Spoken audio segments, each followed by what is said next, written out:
Hello viewers, this is Paladin of Odin, and this is some more Magic the Gathering Online. This is another episode of the Standard Commentary Series, and it looks like we've got Blue-Black Zombies versus Izzet Machine Gun.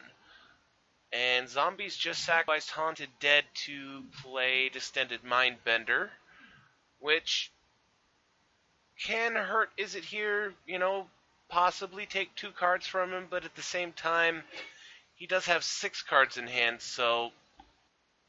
Okay, so he only had 1 card gone.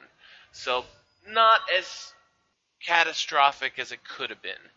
Now, one problem that he's going to have here is the fact that Distended Mindbender is a 5/5, so he's most likely going to have to use 2 cards to kill it. Okay, Thing in the Ice, and Thing in the Ice.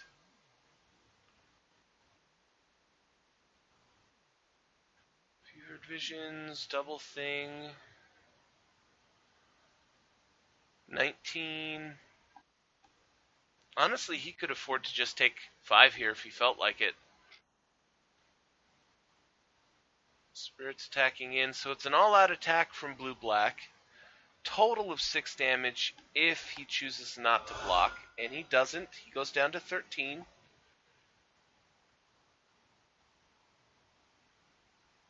Six cards in hand. 5 mana available. Blue-Black should be able to play something here.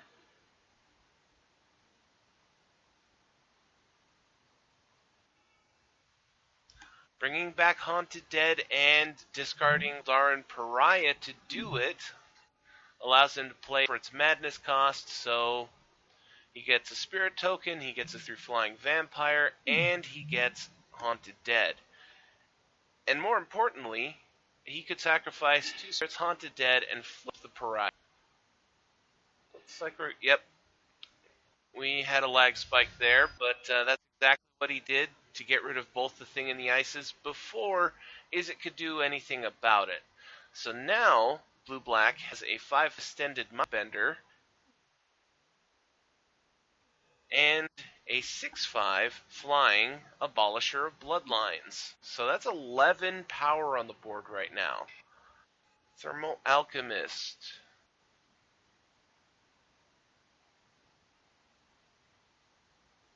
Not looking good for Izzet here.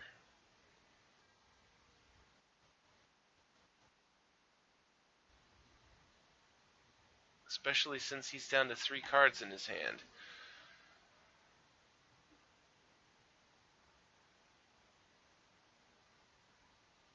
Let's see, 1, 2, 3, 4, 5, 6 mana.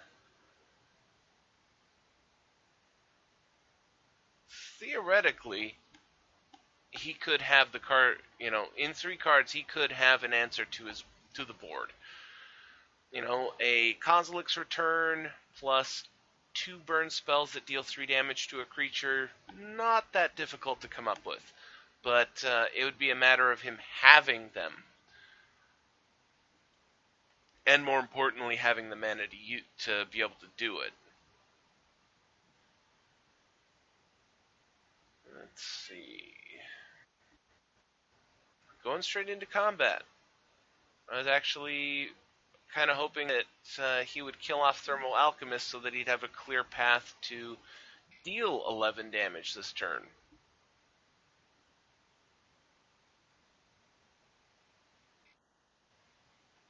Response from Izzet.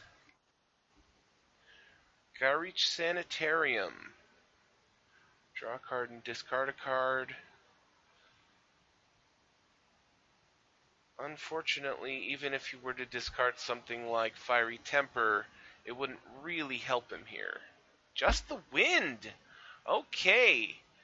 Now that is something that will help here.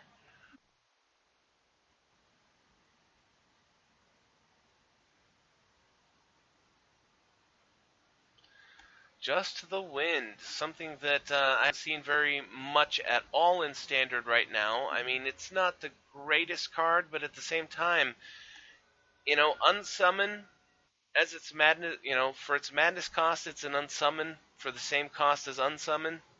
How many times can I say Unsummon? But You know, that right there, bounce the 6/5 flyer, and to get it back to a 6/5 flyer, he'd have to build up his board again so that he could sacrifice a bunch of creatures again to transform it again. The problem is that it's kind of easy for him to become dead.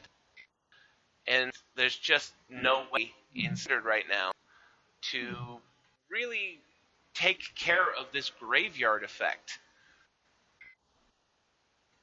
Crypt Breaker. So he'll get Prized Amalgam back as well. So now he can very, very easily transform the Pariah again. 12 life for blue-black.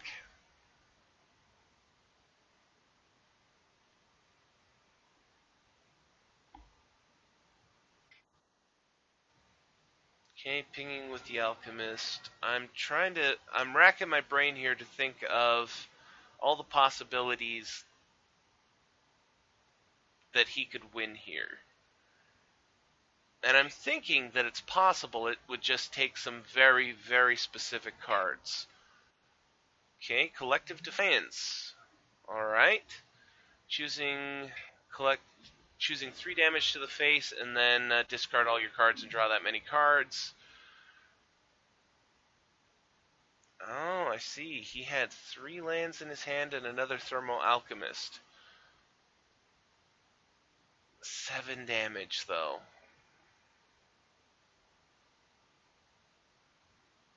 Yeah, he was pretty much done there. Collective Defiance would have had to have been probably 2 spells that went to the face.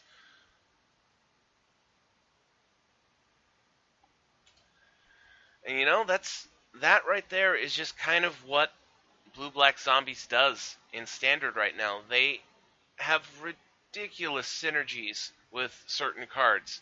You know, the Pariah works perfectly when you're playing with Haunted Dead and Prized Amalgam because you can sacrifice them to transform the Pariah, and then you can get those creatures back again.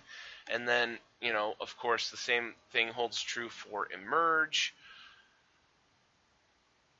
And then those creatures are zombies, so things like Crypt Breaker, you know, you can draw extra cards, you can make zombie tokens. What else is there? Diregraph Colossus is another good one because you're going to be putting zombies into your graveyard as well. It's just, they have some ridiculously good synergies. It's just, most of it's creature based.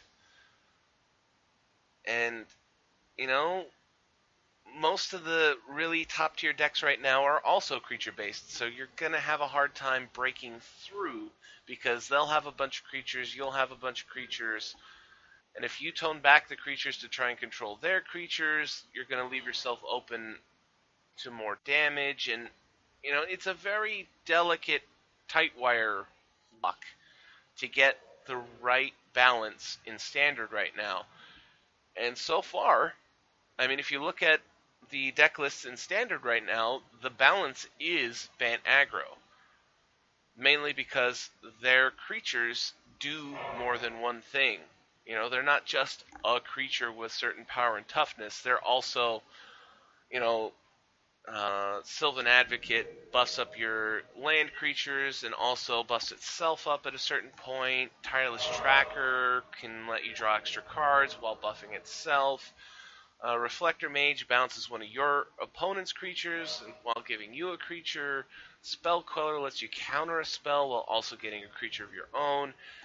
You know, the list just goes on. It's creatures that do so much more than just be creatures. So that, you know, you don't always have to run counters in your deck because you have a creature that does that. You don't have to run bounce spells because you have a creature that does that. So, Crypt on turn 1, discard Haunted Dead to make a zombie token. And I'm sorry we're getting so much lag right now. I don't know what's going on with my internet, but it's, you know, just starting to slow down so bad. It's so hard for it to cope for some reason. Thermo Alchemist, tapping for a damage. Now, the good point at the moment is that zombies creatures are pretty small. So something like a Kozilek's Return or Radiant Flames would kill all of Zombie's creatures and not kill the Thermal Alchemist.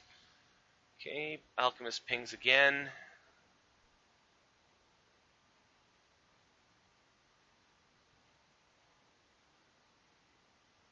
And I'm just thinking, Lightning Axe, Fiery Temper combo would clear the board and give you more activations of Alchemist, but would it really be worth it to use those two cards to clear this board? So, Incendiary Flow. Kill off the Crypt Breaker and exile it, giving another activation of Thermal Alchemist.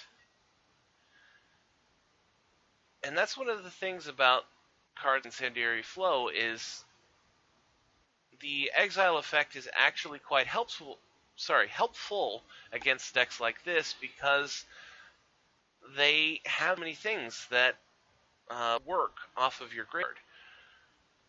The only problem is, for example, Incendiary Flow is they have to have already played the creature for you to be able to kill it with Incendiary Flow, which, since it's a sorcery, they theoretically could respond with an instant that might save the creature, or they could sacrifice their creature in response so that it goes to the graveyard instead of getting exiled. And that's the thing. You want to get rid of Haunted Dead that way. You want to get rid of Prized Amalgam that way, and you want to get rid of Relentless Dead that way, but Relentless Dead is already in the graveyard, so it doesn't matter. It's effectively a dead card now. So Zombies is attacking in with the 3/3 and the 1/1 flyer. And of course he's not going to block. He wants his Thermal Alchemist more than he wants to protect himself from 3 damage. So he goes down to 16. Second main phase, Crypt Breaker from Zombies. And that's the great thing about Crypt Breaker's second ability, is the fact that it says tap 3 untapped zombies you control. It doesn't say tap it. You can tap any 3 untapped zombies to draw a card and lose a life.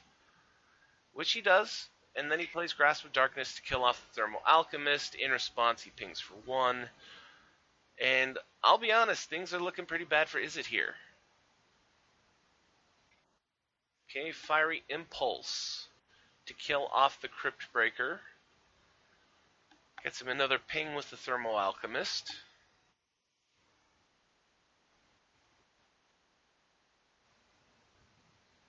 Like I said, things are not looking good for Izzet here. He's facing off against 2 2/2s, a 3/3, a 1/1 flyer.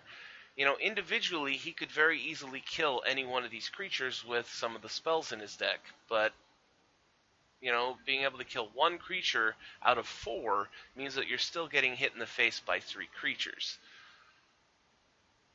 The big problem is the Prized Amalgam is, his board clear deals 2 damage to all creatures, so he'd have to dedicate another spell to killing off the Prized Amalgam. In comes the whole board, and no response from Izzet. He's down to 7. Second main phase, Relentless Dead. And this is pretty much his last shot. He has to be able to kill this board, or he concedes. Yeah, that's really the only problem that I see with the Izzet deck, is the fact that they have so few board clear options available to them. It's either Radiant Flames or Kozilek's Return. That's it. Because the blue mass bounce spells don't really fit very well into it, mainly because Engulf the Shore requires a certain number of islands to really be very effective. And I can't remember what the other one is. Something Wave. I can't remember, but it's an X cost. So you can never guarantee that you're going to have enough mana to cast it to be able to bounce the creatures that you need bounced. Well, this video is already almost 15 minutes long.